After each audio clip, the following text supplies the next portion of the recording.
తెలుగులో బిజీగా ఉంటూనే తమిళం వైపు చూపు ఇది చాలా ఏళ్లుగా ఉన్నది. కెరీర్ బిగినింగ్ నుంచి టాలీవుడ్లో సినిమాలు చేస్తూనే కోలీవుడ్లో మూవీస్ కమిట్ అవుతోంది మీనాక్షి. అయితే అందుకు సపరేట్ స్టైల్ను ఫాలో అవుతోంది. తమిళం నుంచి సినిమాలు వస్తే స్టార్స్ మాత్రం ఇంపార్టెంట్ అంటోంది. లాస్ట్ ఇయర్ చాలా చిత్రాలు చేసింది మీనాక్షి చౌదరి. కానీ ఒకే ఒక సినిమా కోసం కోలీవుడ్ వరకు వెళ్లి వచ్చింది. అదే గ్రేటెస్ట్ ఆఫ్ ఆల్ టైమ్. అసలే విజయ్ మూవీ, పైగా క్రేజీ ప్రాజెక్ట్. అందుకు తగ్గట్లే కోలీవుడ్ లో ఇమ్మీడియట్ గా మీనాక్షి నేమ్ క్లిక్ అయ్యింది. సంక్రాంతికి వస్తున్నాం సినిమాతో కెరీర్ లోనే బిగ్గెస్ట్ బ్లాక్ బస్టర్ ను చూసింది మీనాక్షి. గతంలో చేసిన మిస్టేక్స్ రిపీట్ కాకుండా చాలా సెలెక్టెడ్ గా మూవీస్ చేస్తోంది. ప్రస్తుతం తెలుగులోనే అనగనగా ఒక రాజు, అలాగే నాగ చైతన్యతో కొత్త చిత్రం చేస్తోంది. ఇదే స్పీడ్ లో మరోసారి కోలీవుడ్ కు వెళ్లాలి అనుకుంటోంది. ఎందుకంటే ఈసారి చియాన్ విక్రమ్ నటించే న్యూ మూవీలో ఆఫర్ రావడంతో నో చెప్పలేకపోయింది. గతంలో శివకార్తికేయన్తో మహావీరుడు మూవీని తీసిన అశ్విన్ అనే దర్శకుడు ఇప్పుడు విక్రమ్ తో సినిమా తీస్తున్నాడు. త్వరలోనే ఈ మూవీ షూటింగ్ స్టార్ట్ కానుంది. హిందీ ఇండస్ట్రీ పూర్తిగా సీక్వెల్స్ పై ఆధారపడే పరిస్థితి వచ్చేసింది. అందులోనూ అక్షయ్ కుమార్ అయితే సీక్వెల్ స్టార్ గా మారాడు. గతంలో తాను నటించి హిట్ అయిన ప్రతి సినిమాకు సీక్వెల్ తీసుకొస్తున్నాడు. ఇప్పుడు ఈ లిస్ట్లోకి రౌడీ రాథోడ్ సీక్వెల్ చేరింది.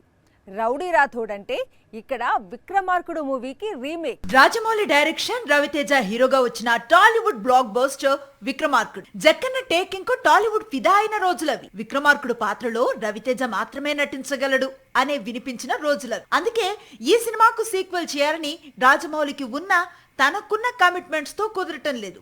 పైగా సీక్వెల్ స్టోరీని విజయేంద్ర ప్రసాద్ ఎప్పుడో రెడీ చేసి పెట్టారు. ఎప్పుడైతే తెలుగులో విక్రమార్కుడు హిట్ అయిందో తమిళ, హిందీ భాషల్లోకి ఇమీడియట్ గా రీమేక్ అయింది. బాలీవుడ్ లో అక్షయ్ కుమార్ హీరోగా నటించాడు. హిందీ వర్షన్ కూడా సూపర్ హిట్ అయింది. ప్రస్తుతం అక్షయ్ కుమార్ చేతిలో చాలా సీక్వెల్స్ ఉన్నాయి. హౌస్ఫుల్ 5 రిలీజ్ ఉంది. ఆ తర్వాత జాలీ ఎల్ఎల్బి, హెరాఫెరా 3, ఇప్పుడు ఈ వరుసలో రౌడీ రాథోడ్ కూడా చేరిపోయింది. ఇటీవలే సీక్వెల్ స్టోరీ లాక్ అయింది. బాలీవుడ్ విక్రమార్కుడు సీక్వెల్ రిలీజ్ అయిన తర్వాతైనా టాలీవుడ్ విక్రమార్కుడు సీక్వెల్ పట్టాలెక్కుతుందేమో చూడాల్సి ఉంది. ప్రస్తుతం రవితేజ మాస్ జాతర అనే చిత్రంతో ప్రేక్షకుల ముందుకొచ్చేందుకు సిద్ధమవుతున్నాడు. మల్టీ స్టారర్ ఈ మాట వింటే ఫ్యాన్స్ చాలా ఎక్సైట్ అవుతారు. ఏ ఇద్దరు స్టార్ హీరోలు కలిసి నటించినా ఫ్యాన్స్ కు పండగే. అలాంటిది ఏళ్లకు ఏళ్లు తెలుగు ప్రేక్షకులంతా ఎదురు చూస్తున్న మల్టీ స్టారర్ ఎట్టకేలకు ఖరారైందని టాక్ వినిపిస్తోంది. అదే నిజమైతే మాత్రం టాలీవుడ్ బాక్స్ ఆఫీస్ కు పండగే. టాలీవుడ్ కు మల్టీ స్టారర్స్ కొత్త కాదు, అలాగే వెంకీకి మల్టీ స్టారర్ మూవీస్ కొత్త కాదు. ఇప్పుడు అలాంటి మల్టీ స్టారర్ మూవీని టాలీవుడ్ చూడబోతోంది. మరోసారి వెంకీ మల్టీ స్టారర్ కు రెడీ అవుతున్నాడు. టాలీవుడ్ లో మాక్సిమం హీరోస్ తో మల్టీ స్టారర్స్ చేసేశాడు వెంకటేష్. ఇందులో మెగా హీరోలు కూడా ఉన్నారు, కానీ మెగా స్టార్ లేడు. ఇప్పుడు ఆ లోటు కూడా తీరబోతోంది. చిరు, వెంకీ కలిసి మల్టీ స్టారర్ చేయబోతున్నారు. వచ్చే సంక్రాంతికే ఆ మల్టీ స్టారర్ మూవీ ప్రేక్షకుల ముందుకు రానుంది. అనిల్ రావిపూడితో వెంకటేష్ కు ఉన్న అనుబంధం గురించి తెలిసిందే. ముందు fun and frustration series, recent గా సంక్రాంతికి వస్తున్నాం, ఫ్యూచర్ లో సంక్రాంతికి వస్తున్నాం సీక్వెల్ ఇలా కొనసాగనుంది.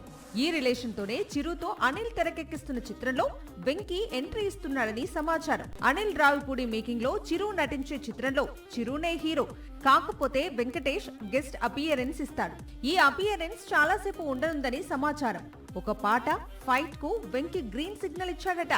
చిరుతో వెంకీ స్టెప్పులు, ఫైట్లు ప్రేక్షకుల చేత చప్పట్లు, ఈలలు కొట్టించే విధంగా ఉండేటట్లు అనిల్ తెరకెక్కించబోతున్నాడట. వచ్చే సంక్రాంతికి చిరు, వెంకీ మల్టీస్టారర్ సీన్స్ ఆడియన్స్ ను థ్రిల్ చేయనున్నాయి. సంక్రాంతి అంటే సినిమా పండగలా మారింది. మినిమం 3-4 భారీ చిత్రాలు విడుదల చేయకపోతే హీరోలకు నిద్ర పట్టడం లేదు. అందుకే సంక్రాంతి ఎప్పుడో 6-7 నెలల తర్వాత ఉన్నా ఇప్పటి నుంచే ఖర్చు వేసేస్తున్నారు. ఈ ఏడాది సంక్రాంతికి వస్తున్నాం బ్లాక్ బస్టర్ అయింది. మరో మూవీ డాకు కూడా పర్లేదనిపించుకుంది. గేమ్ చేంజర్ మాత్రం ఇలా వచ్చి అలా వెళ్ళింది. కానీ గట్టిగా ఓపెనింగ్స్ అయితే వచ్చాయి. అంతకు ముందు ఏడాది సంక్రాంతికి గుంటూరు కారం, హనుమాన్, సైంధవ్ లాంటి చిత్రాలు వచ్చాయి. గుంటూరు కారం, హనుమాన్ దుమ్ము రేపాయి. సంక్రాంతికి ఎన్ని సినిమాలు వచ్చినా ఆడియన్స్ చూస్తారు. చిన్న హీరోనా, పెద్ద హీరోనా, పాన్ ఇండియా సినిమానా అని చూడరు. అందుకే వచ్చే సంక్రాంతికి మెగాస్టార్ నుంచి నవీన్ పొలిశెట్టి వరకు హీరోలందరూ పొంగల్ దంగల్కు రెడీ అంటున్నారు. ఈసారి మాస్ రాజా కూడా సై అంటున్నాడు. మాస్ జాతర ఇంకా రిలీజ్ కాలేదు, కానీ ఆ తరువాత రవితేజ నటించే చిత్రం విడుదల తేదీ ఖరారైపోయింది. కిషోర్ తిరుమల దర్శకత్వంలో మాస్ రాజా నటించే కొత్త చిత్రాన్ని వచ్చే సంక్రాంతికి విడుదల చేయబోతున్నట్లు మేకర్స్ ప్రకటించారు. ఆల్రెడీ చిరుతో చిత్రాన్ని వచ్చే పొంగల్కు రిలీజ్ చేస్తూ రావిపూడి ఏకంగా సంక్రాంతికి రఫ్వాడిద్దామనే లైన్ పట్టుకున్నాడు. మరోవైపు తమిళం నుంచి విజయ్ నటిస్తోన్న చివరి చిత్రం జననాయగన్ సంక్రాంతికి రిలీజ్ అవుతోంది. ఇంకోవైపు అనగనగా ఒక రాజు అంటూ నవీన్ పొలిశెట్టి దిగుతున్నాడు. ఒక ఫ్లాప్ వస్తే కెరీర్ పై డౌట్ స్టార్ట్ అయ్యే రోజులివి. అలాంటిది ఒక హీరోయిన్ ఫ్లాప్స్ తోనే షటిల్ ఆడుతోంది. అయినా సరే ఆమె కెరీర్ దూసుకుపోతోంది. టాలీవుడ్ లో టాక్ ఆఫ్ ది టౌన్ గా మారుతోంది. ఇంతకీ ఎవరా కథానాయిక అనుకుంటున్నారా? హిట్ వచ్చినా ఫ్లాప్ వచ్చినా కొందరు హీరోల ఇమేజ్ స్టార్ డమ్ చెక్కు చెదరదు. అందుకే వాళ్ళని స్టార్ హీరోస్ అంటారు. సరిగ్గా శ్రీలీల కూడా ఇలాగే మారిపోయింది. స్కంద నుంచి ఫ్లాప్లు వస్తున్నాయి. రావణ్ హుడ్ వరకు కొనసాగింది. అయినా సరే శ్రీలీలకు అవకాశాలు తగ్గటం లేదు కదా, ఇంకా ఇంకా పెరుగుతున్నాయి. టాలీవుడ్ లో ఫ్లాప్లు వస్తే టాలీవుడ్ లోనే అవకాశాలు వస్తున్నాయి.